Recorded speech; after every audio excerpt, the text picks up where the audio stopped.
오늘 코로나 시대에도 성공하려면이라는 제목으로 함께 은혜를 나누고자 합니다. 예수님께서 이 땅에 오셨을 때는 이스라엘이 로마 제국의 치하에 있었을 때입니다.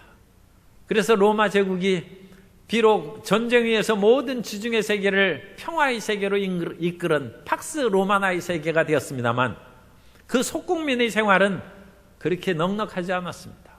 수많은 실업자들이 있었고 예수님께서 오병이의 기적을 행할 때도 남자만 5,000명, 아니 그 사람들이 예루살렘 시에 있는 것도 아니고 저 벳세다 광야까지, 물론 예수님의 말씀을 사모하여 왔습니다만 많은 사람이 일자리가 없는 것입니다.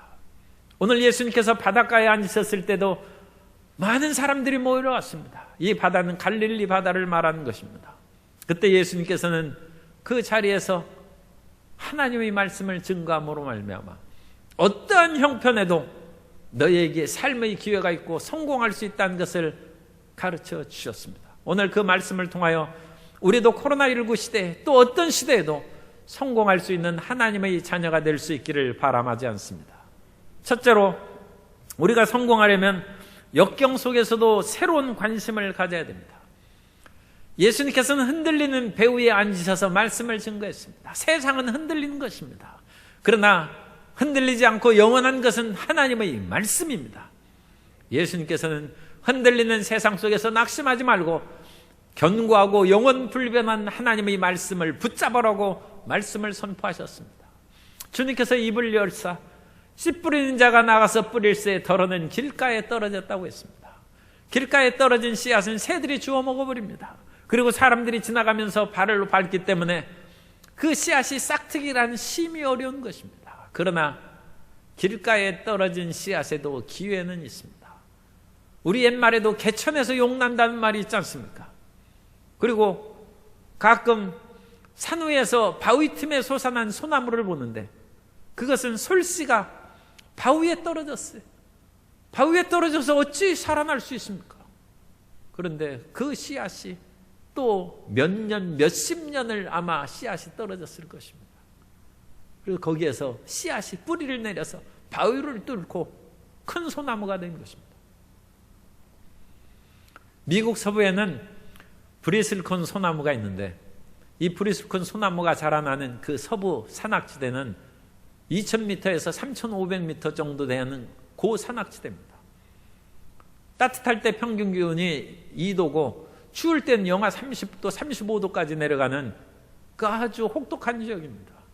그럼에도 불구하고 거기에서 자라나는 브리스콘 소나무는 그 씨앗이 떨어져서 제대로 살 수 있겠습니까? 그런데 그 씨앗이 불과 1년에 3개월 정도가 생육 발전할, 성장할 수 있는 기간이랍니다. 그 시간에 살아났다가 겨울에는 그 혹독한 추위를 견디고 2,000년, 3,000년을 소나무들이 살아납니다. 심지어 거의 반만 년 동안 자라난 브리슬콘 소나무가 있다는 것입니다. 그러므로 우리는 길가에 떨어진 인생이라 하여 낙심하고 좌절할 것이 없습니다. 우리가 관심과 우리 모든 정성을 다하여 친절을 다하는 삶을 살면 우리의 앞길이 새롭게 열리게 될 줄로 믿습니다. 아브라함이 어느 날 그 팔레스타인이 뜨거운 때약볕 가나안 땅에 앉아 있다가 맞은편에 세 사람이 서 있는 것을 보고 뛰어나갑니다. 창세기 18장 1절 이하에 보면 야훼께서 마므레의 상수리 나무들이 있는 곳에서 아브라함에게 나타나시니라. 날이 뜨거울 때 그가 장막문에 앉아 있다가 눈을 들어본 즉 사람 셋이 맞은편에 서 있는지라. 그가 그들을 보자 곧 장막문에서 달려나가 영접하며 몸을 땅에 굽혀 이르되 내 주여 내가 주께 은혜를 입었사오며 원하건대 종을 떠나 지나가지 마시옵고. 그 더운 여름 때약볕 속에서 그냥 자기 혼자 몸도 쉬고 편하게 하기가 어려운데 맞은편에 세 사람이 있다고 해서 그 때약볕에 뛰어나가서 이 더운데 어디를 가시렵니까? 잠시 저희 집에 들어와서 좀 쉬시고 시원한 물도 드시고 그리고 길을 떠나소서. 길가에 지나가는 그 세 분을 관심과 사랑을 가지고 보는 것입니다. 오늘 우리 인생에 척박한 환경에 있을지라도 우리 눈앞에 나타난 사람에게 관심과 친절을 베풀 때 새로운 길이 열립니다. 이 세 분은 하나님과 두 천사입니다. 아브라함이 그 천사들을 하나님을 영접하였으므로 하나님께서 아브라함에게 복을 주셔서 내년 이맘때 내가 아들을 낳을 것이다 말씀하시고, 소돔과 고모라 성을 멸망하러 가는 중에 내가 나를 모셨은즉 내가 이 비밀을 어찌 숨기겠느냐 하면서 그들을 심판한다고 할 때 의인 50명이 있으면, 그리고 점차 내려가서 10명의 의인만 있으면 그 성을 멸망시키지 마옵소서 간구를 드리고, 사실 의인이 없어서 그 소돔성이 멸망합니다만 그 가운데서도 아브라함을 기억하사 그 조카 롯을 구하였다고 성경에 말씀합니다. 관심과 친절이 인생을 변화시킨 것입니다. 길가 같은 그런 곳에서 태어나고 자라난다 할지라도 다른 사람에 대한 관심과 사랑을 베푸는 것이 인생의 새로운 축복의 기회가 되는 것입니다. 어느 비 오는 날 미국에서 가구점 점원이 밖을 내다보니까 웬 할머니가 서성대고 있습니다. 날씨는 춥고 비바람이 몰아치는데 할머니가 누구를 기다리는 것 같아요. 점원이 뛰어나갑니다. 할머니, 이 안으로 들어오십시오. 밖에는 바람이 불고 추운데 안에 들어와서 가구로 그거 한번 살펴보시고 있으면 제가 밖에서 기다리는 차가 오면 알려드리겠습니다. 그 할머니에게 친절을 베풀었어요. 비 오는 날 누가 가구 사러 오겠습니까? 그러니까 그런 거에 관심을 기울이지 아니하고 그냥 들어와서 드러누워서 잠을 잘 수도 있고 쉴 수도 있는데, 그 가구점 점원은 사랑과 관심과 친절을 가졌습니다. 그런데 그 할머니가 고맙다고 해서 차를 타고 갔는데 며칠 후에 주문이 들어왔어요. 강철왕 카네기의 어머니였어요. 그래서 그 할머니가 자기 아들에게 그 친절한 사람이 있다 얘기하니까, 그러면 우리 회사에서 필요한 가구를 그 가구점에서 사죠. 그래서 가구점 점원은 일약 가구점 사장이 되고 많은 가구를 카네기 회사에 납품하는 그런 가구점 공장을 짓고 회사를 세운 것입니다. 한평생 가구점 점원으로 박봉에다가 어려운 일을 산다, 인생을 투정하고 사람들이 오는 것을 귀찮아하고 그랬더라면 어찌 그와 같은 좋은 기회가 열리겠습니까? 길가에 떨어졌을지라도 길가에 다이아몬드를 줍는 것처럼 관심과 친절을 베푸는 것이 우리에게 새로운 삶의 기회를 불어넣어 주는 것입니다. 두 번째로, 성공하려면 우리는 어떤 장애물에도 낙심하지 말고 극복해 나아가야 됩니다. 우리 인생에 항상 장애물이 있을 수 있습니다. 더러는 씨앗이 돌밭에 떨어졌습니다. 돌밭에 떨어진 씨앗을 우리 인생으로 비유하면, 그 인생이 살펴보니까 이건 무슨 도움이 안 돼. 모든 사람이 돌짝에 다 자기의 장애물이요 거침돌이요, 사람들마다 자기에게 힘이 될 사람이 하나도 없어. 어찌 내 인생이 이와 같이 처참하게 돌밭에 떨어지고 아무도 가족이나 친척이나 뭐 의지하고 기댈 데가 하나도 없어. 그렇다고 인생이 실패하는 것이 아닙니다. 돌밭에 떨어진 인생은 차분하게 그 돌멩이를 옮기면 됩니다.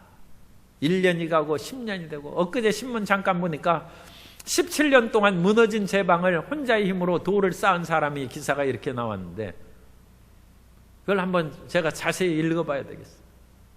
그거 기사가 났더라고요. 조선 말기에 우리나라 많은 사람들이 먹을 것이 없고 일제히 그런 침략의 야욕은 뻗어나와서 국력은 연약하고, 또 일제강점기에 들어서므로 삼남지방의 사람들도 모든 곡식을 수탈당하고 살 길이 막 막혀져 만주, 간도지방으로 이주했어요. 그 지역은 땅은 비옥했다고 합니다만 추위가 보통이 아니에요. 거기에서는 겨울 되면 영하 30도까지 그냥 내려가고 혹한이 기속된답니다.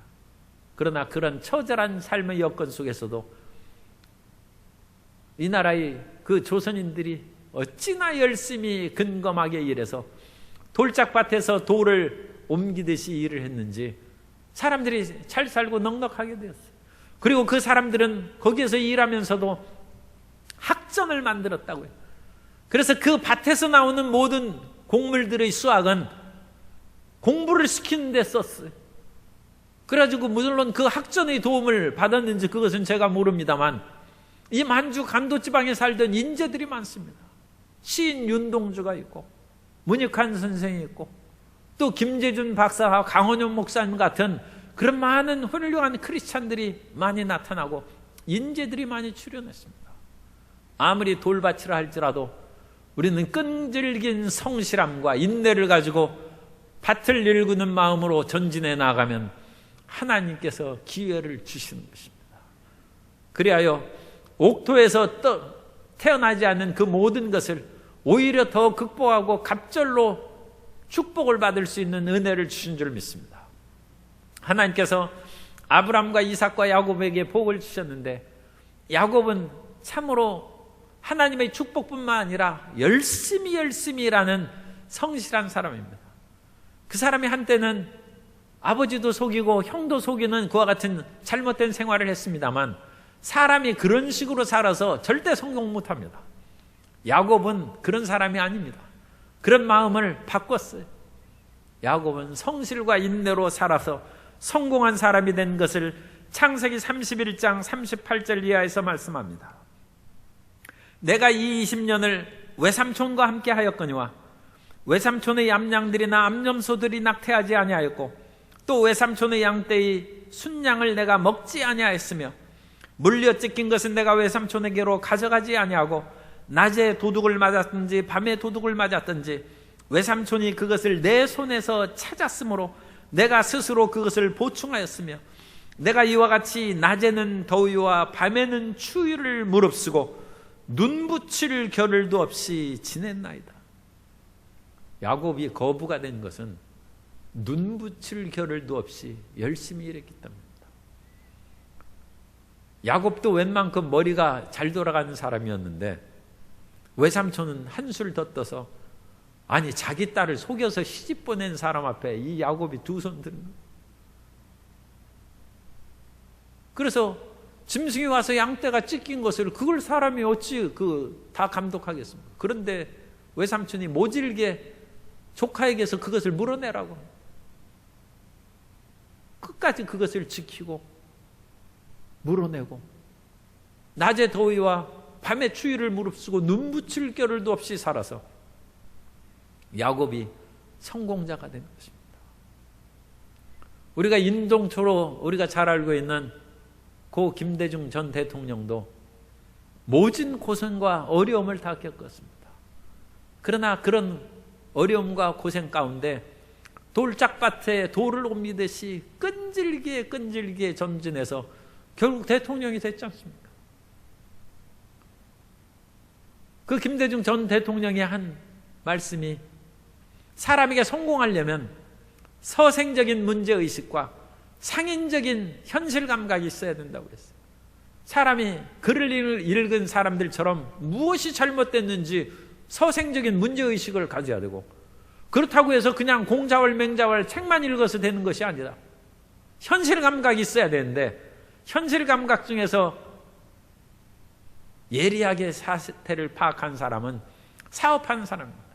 그래서 상인적인 현실 감각을 가지고 살펴보라는 그 두 가지가 성공의 길이라고 했는데 그야말로 그런 끈질김과 인내 가운데 현실 감각을 잃지 않고 성공하여 대통령이 된 것입니다. 오늘 우리 가운데 어떤 어려움과 돌밭이 있을지라도 끈질기게 그 길을 헤쳐나가야 됩니다. 심지어 우리는 우공이산이라는 그런 얘기가 있습니다. 우공이라는 그 사람이 자기가 사는 북산에 산이 있는데 주변에 산이 있어가지고 교통이 불편하고 영 발전의 가능성이 없어요. 산을 깎아버려야 되겠다. 그래가지고 자식들을 다 불러 모아놓고 우리 저 산을 없애버리자. 그 부인 듣고 어리석은 소리 제발 그만두라고 그렇게 얘기했습니다. 그러자 얘기합니다. 내가 나이가 들어서 곧 늙어 죽을지라도 내 뜻이 올바르면 내 자식들이 이 일을 이어서 행할 것이고 내 자손의 자손이 이 일을 이어 행하면 어찌 저 태산인들 없어지지 않겠느냐. 사람이 끈질긴 인내를 가지고 성실하게 일하면 우리에게 성공의 길이 임합니다. 야곱이 얼마나 힘차게 일하고 그 길을 행했는지 20년 만에 그 모든 것을 어려움을 극복하고 승리하고 그 어느 때까지 일을 해야 됩니까? 20년 된 거예요. 창세기 31장 13절에 보면 나는 베델의 하나님이라 내가 거기서 기둥에 기름을 붓고 거기서 내게 서원하였으니 지금 일어나 이곳을 떠나서 내 출생지로 돌아가라 하셨느니라. 때가 되면 하나님이 알려주십니다. 우리는 무작정 끝까지 성실하게 일하는 사람이 아니라 예수님의 보혈로 사신받고 구속받은 하나님의 자녀들입니다. 그러므로 우리가 무턱대고 일하는 것을 하나님이 불쌍히 여기지 않겠습니까? 세상에서 자기 자식이라 한다면 자기 자식이 어느 회사에 들어가서 그와 같이 열심히 일하는데 그 자식이 성공해야죠. 그렇게 성공을 안 하면 오늘날 부모들이 가만히 있겠습니까? 그런데 부모들은 힘이 없으면 그 일을 어떻게 도와줄지 못해요. 그러나 하나님은 전지전능하신 하나님이십니다. 우리가 성실과 정직함으로 열심히 일하면 주님께서 반드시 길을 열어주셔서 돌밭이 변하여 옥토가 되고 30배, 60배, 100배로 거두는 복을 내려주실 줄 믿습니다. 세 번째로 우리가 기필코 성공하려면 한두 가지 일에 집중해야 됩니다. 사람의 능력은 대부분 비슷합니다. 어떤 사람이 IQ 조금 높다고 해서 그것이 성공이 보장하는 것이 아닙니다. 그러므로 우리는 마음을 산만하게 가지지 않고 한두 가지 일에 집중해서 전진해 나아가야 됩니다. 토끼와 거북이가 경주를 하는데 토끼가 달리기에서는 거북이하고 비할 데 없는 능력이었죠.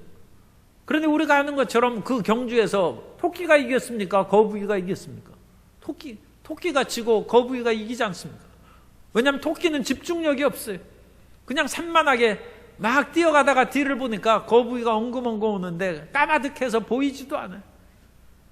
어찌 저런 짐승과 내가 경주를 하나 해서 들어누워서 쉬다가 그냥 깜빡 잠이 드는 바람에 집중력 상실해. 마음이 산만하고 해이해지면 승리 못합니다. 예수님께서는 한두 가지 일에 집중하라고 말씀하십니다. 누가복음 10장 41절 이하에 보면 주께서 대답하여 이르시되 마르다야 마르다야 내가 많은 일로 염려하고 근심하나 몇 가지만 하든지 혹 한 가지만이라도 족하니라.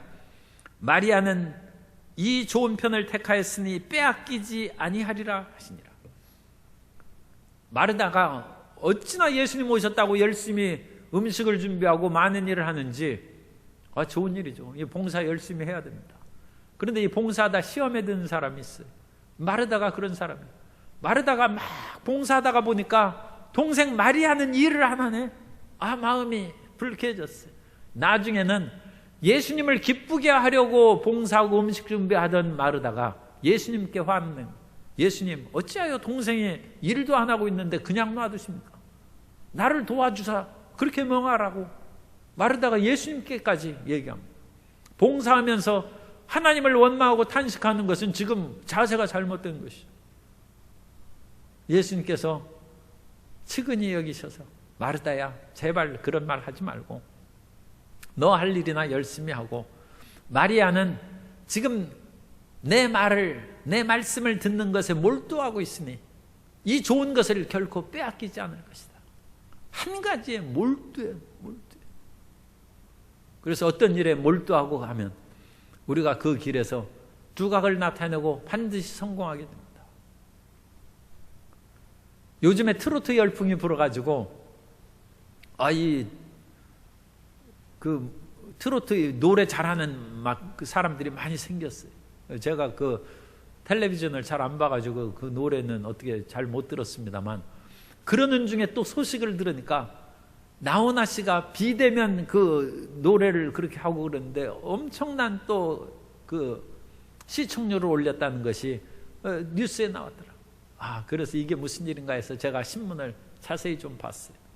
그랬더니 나훈아 씨가 사람들도 없는 곳에서 비대면으로 여기서 줌으로 모든 그런 이 화면 스크린에 조각조각 해가지고 각 사람들을 그걸 다 비추는 거예요. 수천 개의 그런 그 작은 스크린을 거기에서 떠올리게 하고, 그런 사람을 보면서 그냥 혼자 신나게 노래를 했는데, 얼마나 노래를 잘하는지 젊을 때의 그런 가창력에 조금도 손색이 없었다. 그런데 기사를 읽다 보니까 깜짝 놀란 내용이 있어요. 그것은 10몇 년 동안 그 나훈아 씨가 가수로 그 텔레비전에 나오지도 않았다는 거죠. 그런데 나이가 70대 중반인데도 불구하고 그와 같은 철저한 준비를 해서 공전이 대히트를 했다. 아, 이게 보통 일이 아니구나. 그래서 제가 자세히 읽어봤어요. 그랬더니 이전에도 열심히 가수에 몰두했던 것을 거기에서 기사에 나왔더라고요. 이전에 어떤 대통령 시절에 그 나훈아 씨에게 국회의원 하라는 그런 요청이 들어왔대.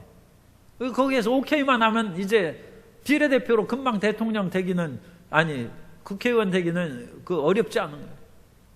그런데 그때 자기를 찾아온 그 관계자에게, 당 관계자에게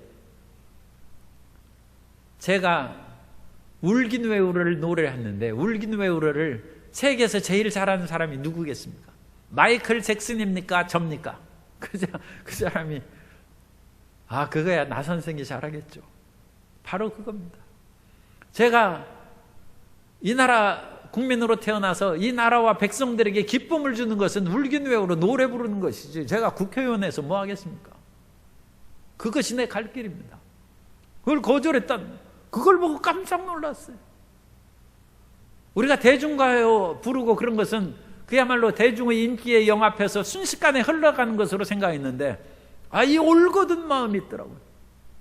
그 대중가요 하는 것을 천직으로 알고 그걸 기쁨으로 하는 거예요. 사람은 한 가지 일에 몰두해요.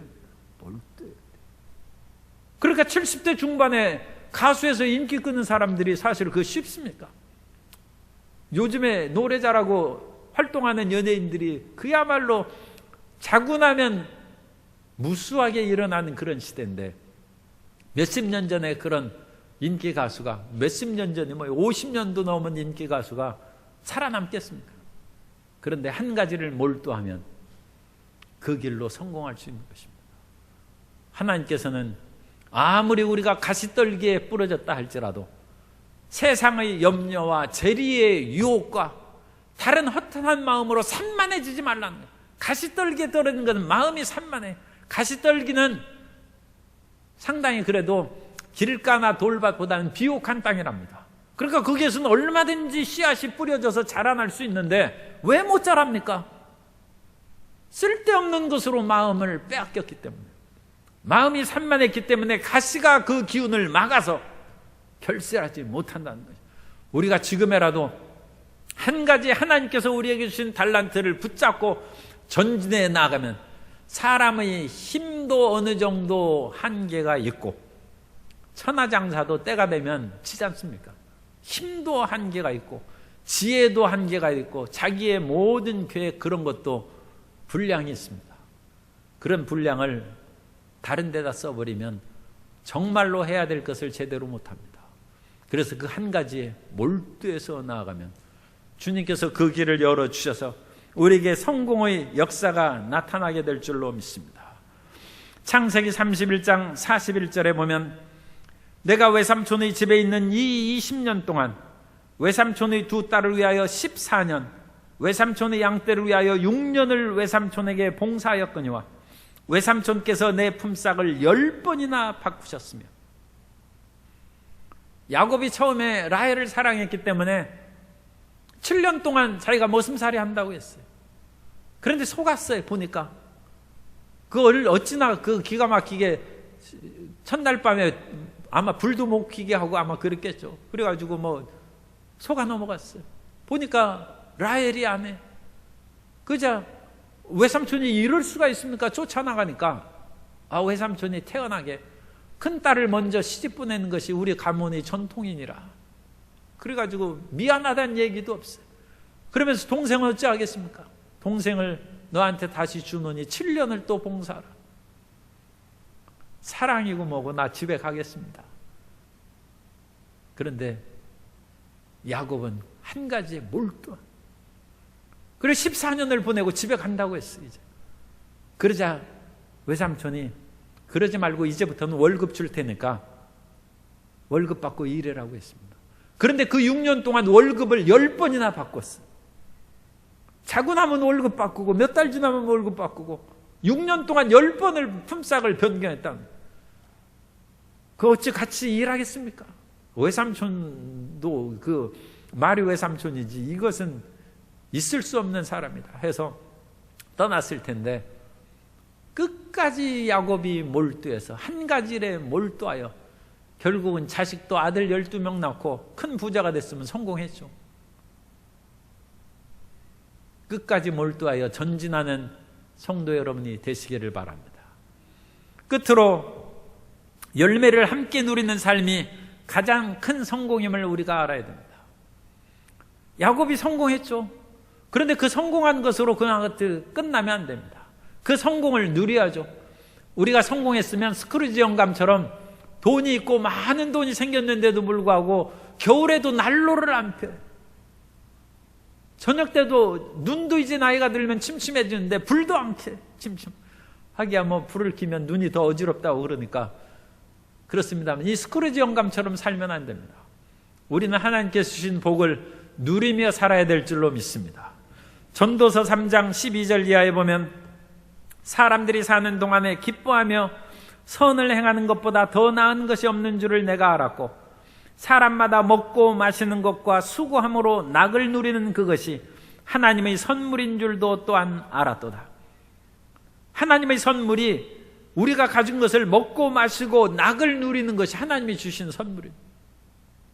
그러면 성도 여러분이 웬만큼 먹고 마실 거 있으면 그것으로 즐겁게 생활하시기 바랍니다. 아직은 살 때가 아니지만 조금 지나면 요트도 사세요. 그래가지고 좀 즐겁고 행복하게 지내세요. 너무 움켜쥐고 그러지 말고 먹고 마시고 마음껏 즐겁게 살라는 것입니다. 그것이 하나님이 주시는 복이라는 것입니다. 그런데 그 다음에 또 복이 있어요. 우리가 우리 성공을 우리만 누리는 것은 작은 성공입니다. 정말로 큰 성공은 함께 복을 누리는 것입니다. 함께 기뻐하는 것입니다. 2020년 노벨 평화상 수상자가 결정됐는데 2020년 노벨 평화상은 UN 세계 식량 계획에 월드 푸드 프로그램이라는 WFP 거기에서 그건 기구입니다. 그 기구에서 노벨 평화상을 수상하게 됐어요. 이 세계 식량 계획 기구는 빈민국에다가 식량을 나눠주는 것입니다. 그런데 코로나19로 말미암아 사람들이 먹고 살기가 힘들어졌으니까 일반 괜찮은 나라에서도 어려운 사람들이 많이 생기는데 빈민국에서는 더 먹을 것이 없이 굶주리는 거예요. 그래서 이 세계 식량 계획에서 목표를 세웠어요. 백신이 개발될 때까지 코로나19를 이길 수 있는 가장 큰 백신은 식량이라는 것입니다. 먹지 않으면 백신이고 뭐고 그거 개발되기 전에 굶어 죽는 것입니다. 그래서 식량 구호 사업을 열심히 한 것을 이제 노벨 평화상 대상자를 선정하기에 열심을 하던 사람들이 그것을 보고 빈민들에게 빈민국의 사람들에게 식량을 나눠주는 이 구호가 진정 평화상의 수상감이다 해서 줬습니다. 이 세계 식량 계획에서 우리나라도 많은 식량을 얻었어요. 그래서 1984년까지 1200억 원에 달하는 식량을 받았답니다. 그런 식량을 원조로 우리가 받았어요. 그런데 1980년대 되면서 우리나라는 그래도 먹고 살만 하지 않습니까? 그래서 1985년에 원조를 끊었어요. 우리 원조 안 받겠다. 그리고 나서 그 후부터는 우리가 세계 식량 개혁에 기금을 내기 시작했어요.